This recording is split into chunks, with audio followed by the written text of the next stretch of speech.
Cause if they'll do it once, Still sane, I'll do exile. it again. Never thought you'd leave, never thought it would end. Is this really what you be listening to, right? Look at all the No, pain I that you just listened to it for the first time Fuck it, I don't want another because I kept seeing the video. Sorry, I never screen. thought this shit would end. And I don't want another sorry, and not sorry. I never thought this shit would end. This is trash. That's still hard. Two wrongs don't make a right. I turn left. Now you mad I don't pick up, I don't return text. Like I'm supposed to let it slide, what? And just forget that you destroyed everything we had, what? Just for sex? Fuck that!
When I chop on the top on the car, niggas don't chop, but I feel like a word. Hey, when I hop on the jersey, niggas on dick, so I gotta get sturdy. Niggas don't work, but I gotta get buddy, I gotta get dizzy, I gotta get it started. I hop on the chop with a now.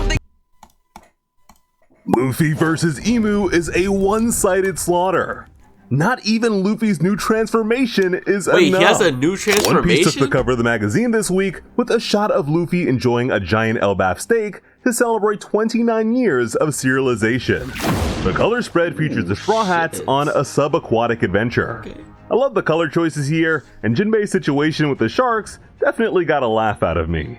The name of chapter 1188 is Wailing Void, so you know it's gonna be a good one.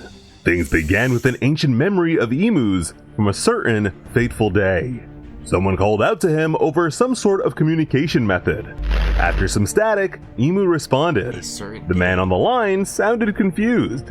which only confused Emu that much more. The man asked who he is. More static. Emu replied and asked for the man's name in return. The smiling, shrouded stranger introduced himself as Joy Boy. Joy Boy. Here, the characters seem to speak as if they're far younger. Joy Boy also seems to be the first pirate's actual name instead of just a title. The memory caused an angry vein to bulge on Emu's forehead as he agreed with Luffy. He is not Joy Boy, because that man died long ago. Yet the mere sight of Luffy was enough to dredge up such vexing memories. Moving towards a prepared Luffy, the devil extended his arm while producing flames. The black flame spiraled around the limb in an instant. Luffy yelled that he has no idea what the guy's going through. Emu launched a far-reaching fiery fist that forced Luffy to shoot his head down like a yo-yo. Damn. The animated flames noticed his evasion and decided to follow. They dove right after their unsuspecting target. The pyrokinetic arm shifted until it slammed into Luffy's cranium. Oh shit. An explosion rang out.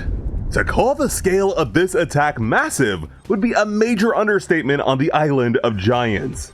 To embarrass the main character with a superior version of his own moveset is just crazy. Damn. The smoke wouldn't be clearing up anytime soon. In the midst of it, Luffy was buried headfirst and rapidly swinging his legs. He bounded out in a rush. A charred Luffy angrily charged at the King of Kings. When he swung, Emu was gone. The villain was right behind him. Oh my god! Emu thrust his weapon, but now Luffy was gone. Emu's eyes traced elsewhere. He was still with anticipation, then spun his weapon defensively against Luffy's barrage of fists.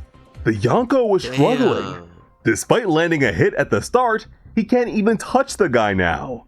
So yeah, it looks like that first punch really was a fluke caused by Emu's memories of Joy Boy. Emu took aim with his black flames. Several more island-busting explosions rang out. Luffy was running for his life after only just barely avoiding the shots. Emu continued the pursuit with a volley of animated flames. They chased after Luffy as he ran along a branch. Luffy was running fast enough to produce flames of his own, but emus were still gaining on him and tracking his movements. Luffy had no choice but to intercept them.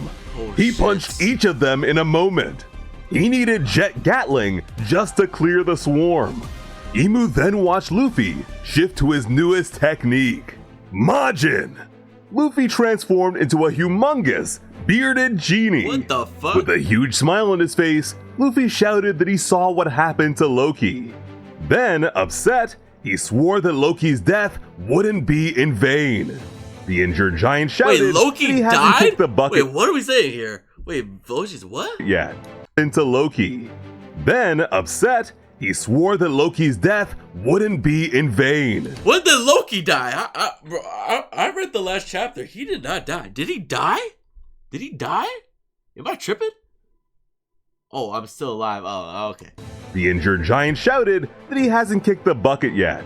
Luffy was relieved to hear it and waved at the guy from a distance. Instead of words, Emu responded to their nonsense with more deadly flames, this time intending to finish off the prince. Loki cursed the jerk while Ragnar fretted over his wounds. Then the brave squirrel stood in front of Loki, seeking to shield the man with his body.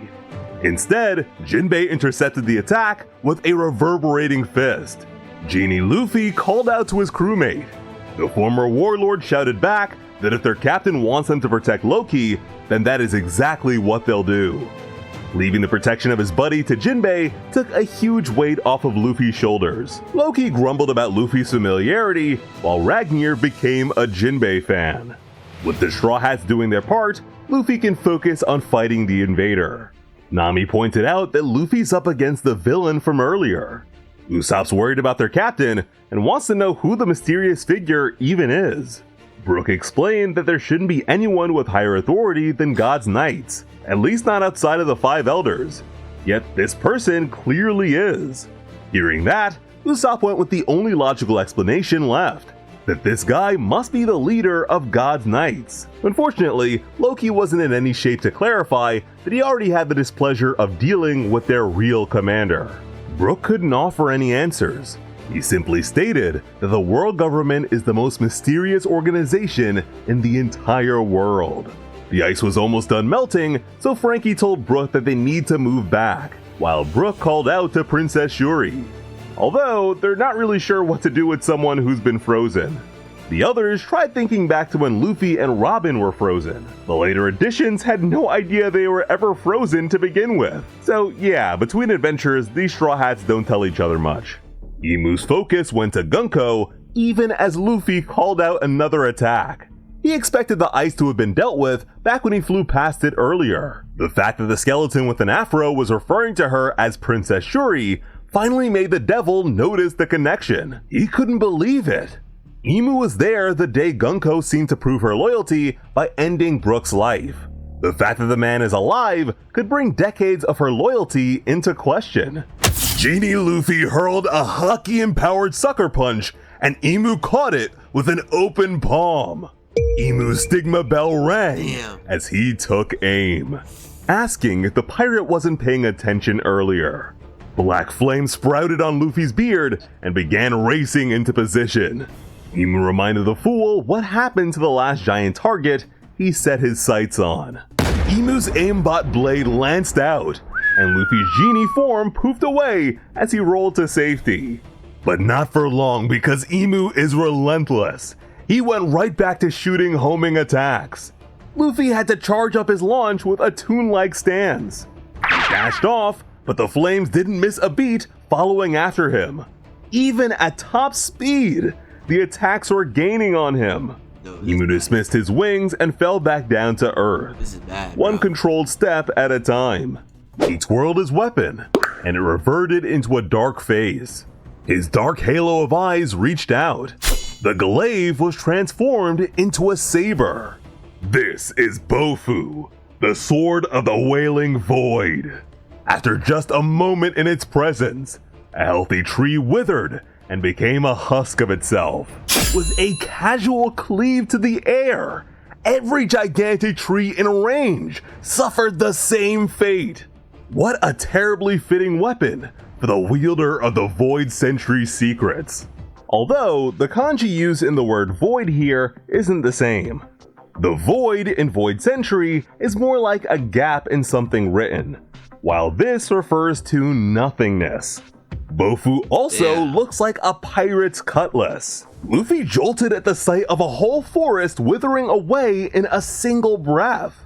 Although, Imu's goal here wasn't to hit Luffy. He just wanted a clearer view.